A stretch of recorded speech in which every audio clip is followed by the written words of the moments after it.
show you how to seam together some granny squares. I have 4 here for a sample. We're going to start with a whip stitch.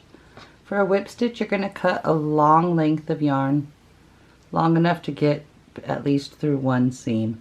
I'm just doing 4, but you can continue to go all the way across as many rows as you need.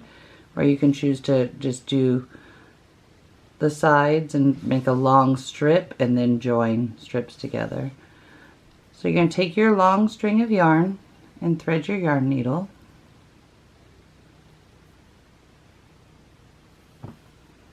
You're going to start with the right sides facing each other. You can tell the right side because your stitches are kind of facing you. If you look at the wrong side, it's flat. So you take the right sides facing each other. And then you're going to start in a corner, and where you have the chain 2, you're going to start on the outer edge of the chain 2 closest to your first 3 double crochet cluster.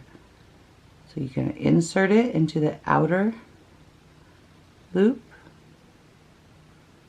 pull it through, leaving a tail that you can work with. And then you're going to go into the same chain on the opposite side on the outer loop and pull your thread tight. You're going to go on the outer stitch of the next one closest to you and the outer stitch of the one furthest away from you. And pull it tight, and that's the whip stitch. The outer loop of the next stitch, the outer loop of the next stitch on the second piece of granny square.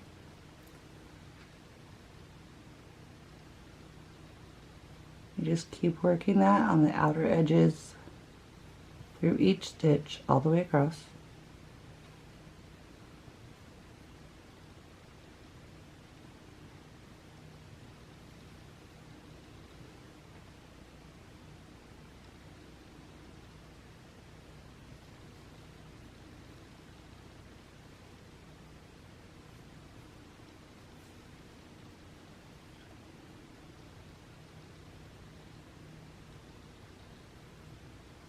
Continue doing that all the way across, and you're going to work in the one chain space that's closest to your cluster of 3 double crochets, because the second chain will work when you go the opposite direction. I'll meet you back when I get all the way to the end.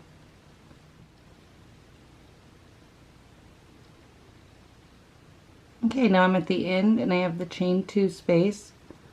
I'm going to work on the outer edge of the chain closest to the 3 double crochets.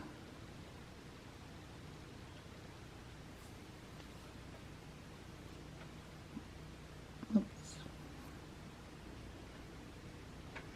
And then you're going to grab your next 2 squares, the right side's facing. You're going to put it right next to it, and you're going to work in the first chain closest to the 3 double crochets on the outer edge.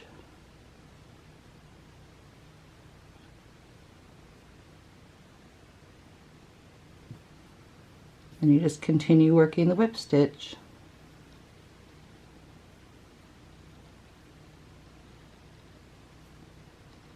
All the way across, joining as many squares as you need to.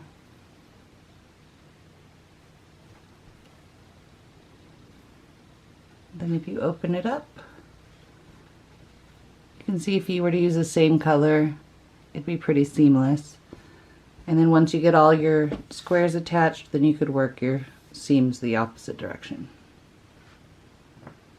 That's how you join with a whip stitch.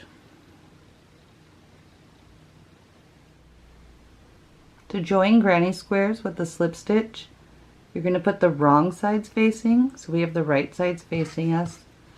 Put the wrong sides together.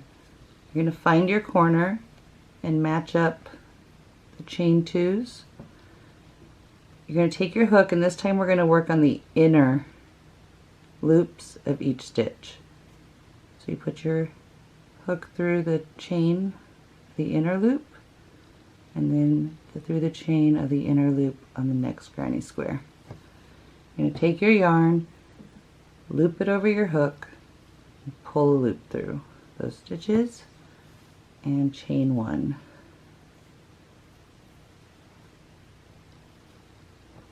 Then you're going to find the inner stitches of the next stitch, go under that inner loop, and then on the other side of that granny square, yarn over and slip stitch to the next stitch, the inner loop, yarn over and slip stitch. Go through both the inner loops, slip stitch.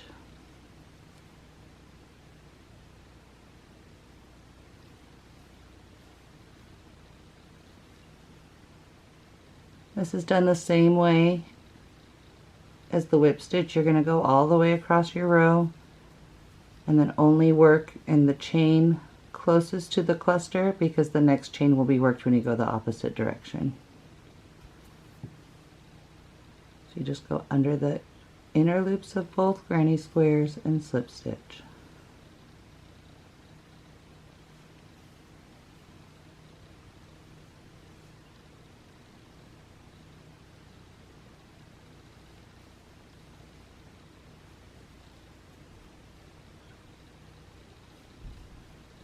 I'm using a different color so you can see what I'm doing, but if you were to use the same color yarn, it'd be a pretty seamless and invisible seam.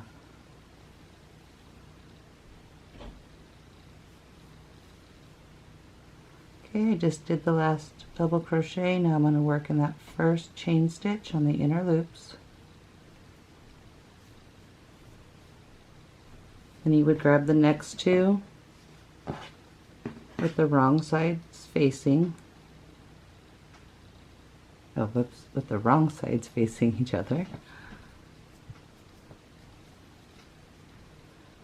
I'm going to start in the chain in the inner loop closest to the cluster of double crochets.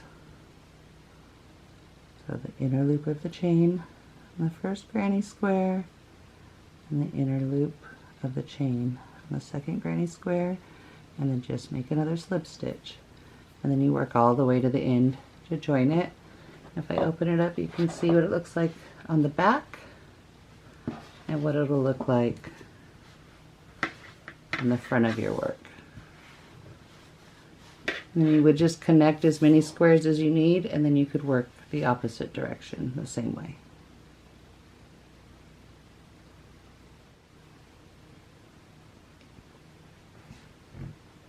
Connecting granny squares with a single crochet stitch. So you're going to take your squares and put them with the wrong sides facing, and you're going to find the corner. Put your hook through the corner space, loop your yarn over your hook, pull it through, chain one, and then also make a single crochet in that corner space. And this time you're going to go through all the loops of each stitch and work a single crochet.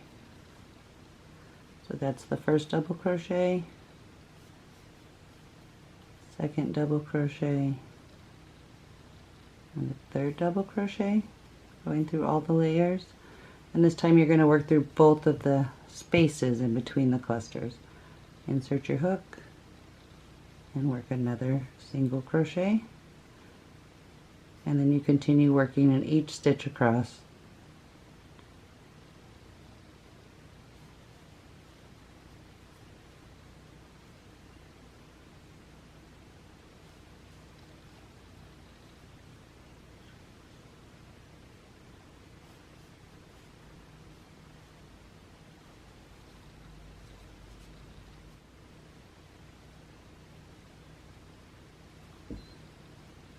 Okay, now I'm to the next corner. I'm going to put a single crochet in that corner. I'm going to pick up my next two squares with the wrong sides facing, find the corner, and put a single crochet through both of the next granny squares. and then you just work every stitch just like you did with the last two all the way across.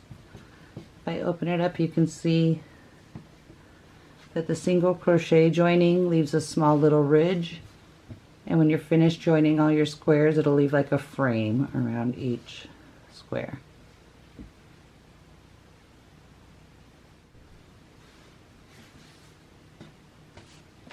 Okay, I just wanted to show you the difference between the three seams.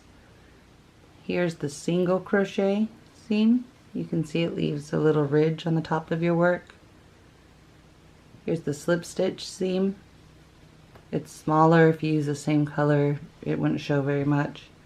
And then I did the whip stitch the opposite direction, and if it was the same color, you wouldn't see it.